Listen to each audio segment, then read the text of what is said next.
gini, dengan latar belakang yang sudah teratur saja, biasanya saat kamu selesai seminar, ketemu dosen pembimbing, itu banyak yang dicoret, banyak suruh ganti.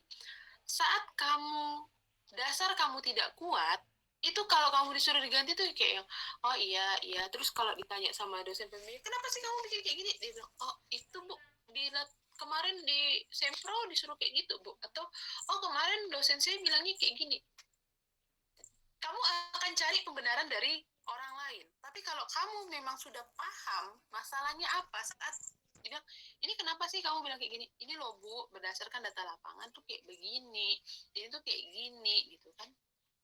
Kadang mahasiswa tuh kalau ditanya kenapa kamu judul ini, karena ini mata kuliah sempro, atau karena kemarin mata kuliah kuantitatif saya ngambil itu bu, karena mata kuliah metopen lainnya saya ngambil itu dan judulnya disetujui. Iya capek deh gitu kan, nggak ada basisnya sama sekali itu ya. Oke, sudah bagus urai, tinggal dilanjutkan lagi ya Bu. Terima kasih Bu. Oke, nah itu ya. Jadi untuk sementara itu dulu, nanti kita akan bahas lagi. Kita akan lanjut, tapi kita juga akan tetap bahas lagi di latar belakang. Kita akan lihat-lihat sedikit latar belakangnya.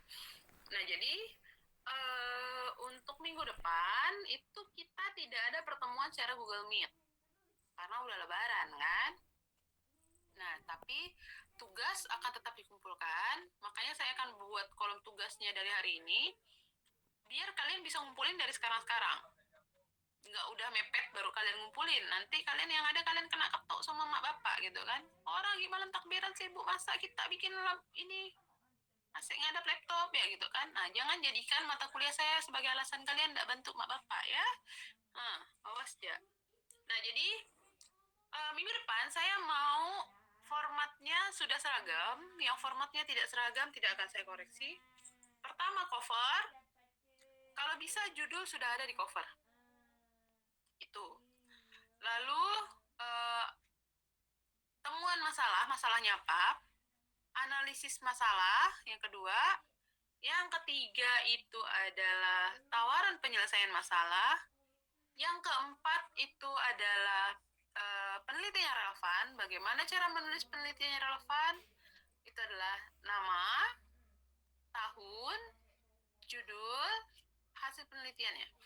Minimal 3. Nah, setelah hasil penelitian yang relevan, yang kelima adalah judul penelitian kalian. Yang keenam adalah latar belakang. Nah, yang ketujuh itu adalah rumusan masalah. Nah, bagaimana cara membuat rumusan masalah dalam PTK? Rumusan masalah dalam PTK itu hanya ada 3. Umumnya 3. Sebelum, proses, setelah. Kalau lebih dari 3 itu masih masuk akal, tapi kalau kurang dari 3 itu udah pasti akan saya coret. Sebelum, proses, setelah. Saya kasih contoh. Misalnya judulnya adalah upaya meningkatkan keterampilan berbicara siswa melalui metode drill.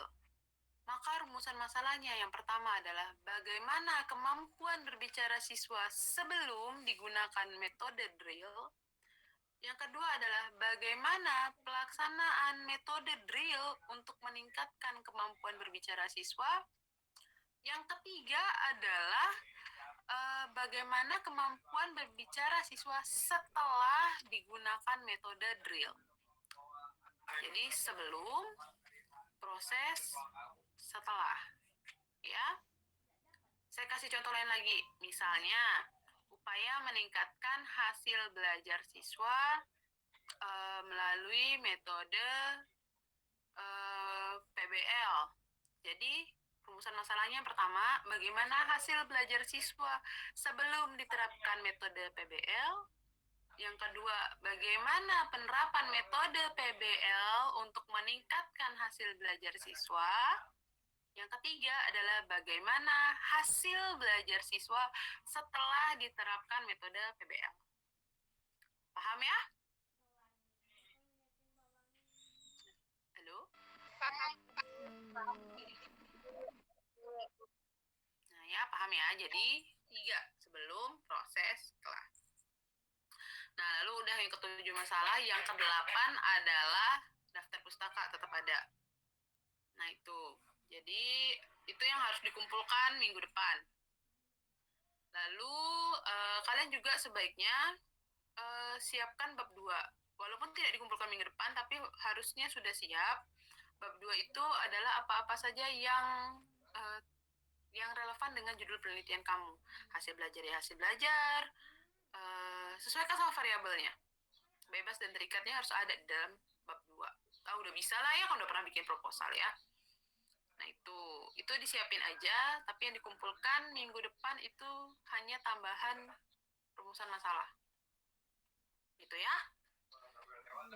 Lalu yang lainnya mungkin yang belum dikoreksi lalu dilihat kok kayaknya latar belakang saya kurang ya Bu, kayaknya saya ada yang mau diperbaiki, boleh nggak? Boleh, malah harus diperbaiki. Jadi jangan karena soalnya saya sudah ketemu di beberapa kelas, kan saya nggak dikoreksi sama ibu, ya udahlah minggu depannya kumpulin lagi hal yang sama.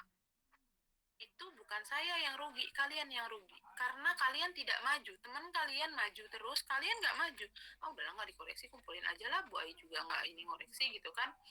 Nah, pada saat nanti saya koreksi kamu, yang harusnya sudah bagus, masih lagi mundur lagi ke belakang. Nah, jadi kecepatan dan seberapa bagus proposal kamu itu tergantung sama kamu sendiri. Itu juga nanti bagaimana kamu caranya bisa cepat selesai kuliah itu tergantung sama kamu. Bagaimana kamu ngerjain tugasnya, bagaimana kamu ngerjain proposalnya, apakah tipe yang harus dikejar-kejar dosen? Nah, kalau kamu tipe orang yang harus dikejar dosen, ya susah. Saya juga ada beberapa mahasiswa yang harus saya yang WA. Skripsi kamu udah sampai mana? Aduh maaf Bu, saya soalnya sibuk. Oke, baiklah. Gitu ya. Dan saya mah terserah gitu. Jangan aja ntar dia lama lulus, dia bilang, itulah pembimbingnya lama. Wah, itu namanya cari masalah itu. Oke ya. Jadi ada yang mau ditanyain nggak nih? Masalah tugas?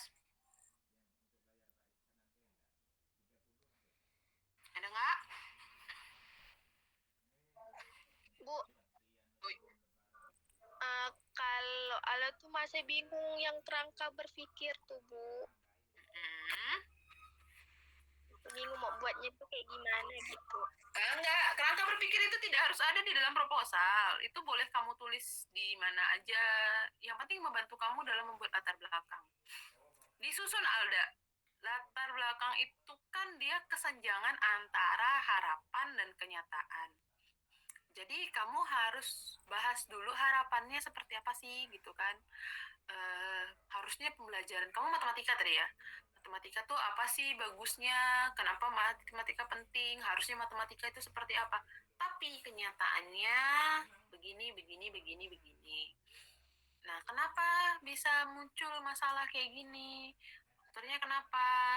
Nah, karena masalahnya di guru, dia nggak pakai media, dia pakai media yang jadul banget gitu kan, dan itu masih berpusat pada guru, sedangkan pembelajaran sekarang itu kan supaya lebih bermakna dan lebih bisa meningkatkan hasil belajar itu kan harusnya berpusat pada siswa. Nah itu salah satunya adalah dengan menggunakan permainan dakon. Jadi selain memotivasi, dia juga bisa meningkatkan pemahaman konsep kayak gitu. Nah jadi harapan, kenyataan. Jadi kan harapannya tinggi nih, kenyataannya tak sejalan. Bagaimana cara menyembuhkannya? Nah, begitu. Ya, Alda ya?